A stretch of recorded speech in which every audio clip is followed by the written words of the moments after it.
নমস্কার সকলকে, SSD enterprise চ্যানেলে আপনাদের সবাইকে আরেকবার স্বাগত। আমি শুভজিৎ কর্মকার।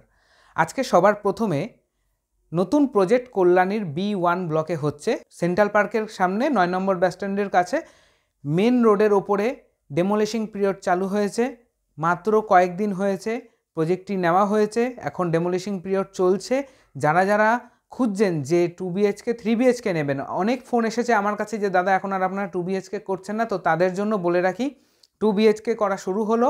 এই প্রজেক্টে 2 BHK রয়েছে আর ফ্রন্টে থাকবে দুটো করে 3 BHK। একদম মেন রোডের পাশেই চওড়া রাস্তা রয়েছে। তবে হ্যাঁ, একটা কথা, এর সামনে আপনি পার্ক পাবেন না।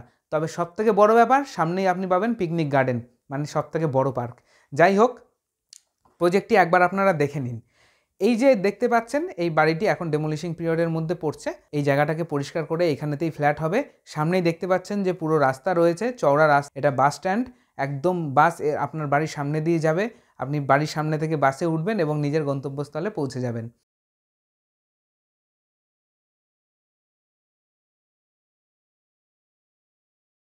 আশা করি প্রজেক্টটি আপনাদের ভালো লাগলো। এই প্রজেক্ট শেষ হতে 18 মাস টাইম লাগবে এবং এই অ্যাপার্টমেন্টেও অ্যানাদার কল্যাণীতে যে সমস্ত অ্যাপার্টমেন্টগুলো আমাদের আছে সেই এক ফেসিলিটি দেওয়া হবে। জেনারেটর থাকবে, লিফট থাকবে। সবথেকে বড় ব্যাপার হচ্ছে 2 BHK হচ্ছে 750 স্কোয়ার ফিটের, বেশ বড় হবে 2 BHK। আমি আপনাদের সামনে প্ল্যানটাও তুলে ধরলাম। এই যে আপনারা দেখতে পাচ্ছেন প্ল্যানে দুটো 3 BHK 1050 স্কোয়ার ফুটের হবে এবং একটি করে 2 BHK হবে 750 স্কোয়ার ফিট। 2 BHK বা 3 BHK যারাই নেবেন না কেন, এখন এই সাইট প্ল্যান দেখে এবং পজিশন দেখে আপনাদেরকে বুক করতে হবে।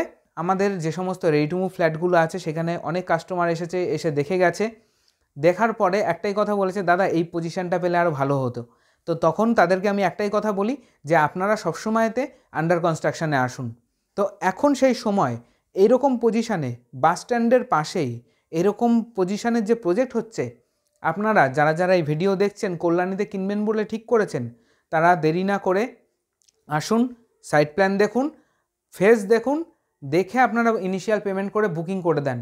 কারণ রেডি হয়ে গেলে আর এই অঞ্চলের বুকিং এতটাই থাকে, ফ্ল্যাট যখন রেডি হয়ে যাবে তখন হয়তো আর আপনারা পাবেন না, তখন আপনাদেরকে ওয়েট করতে হবে নেক্সট প্রজেক্টের জন্য।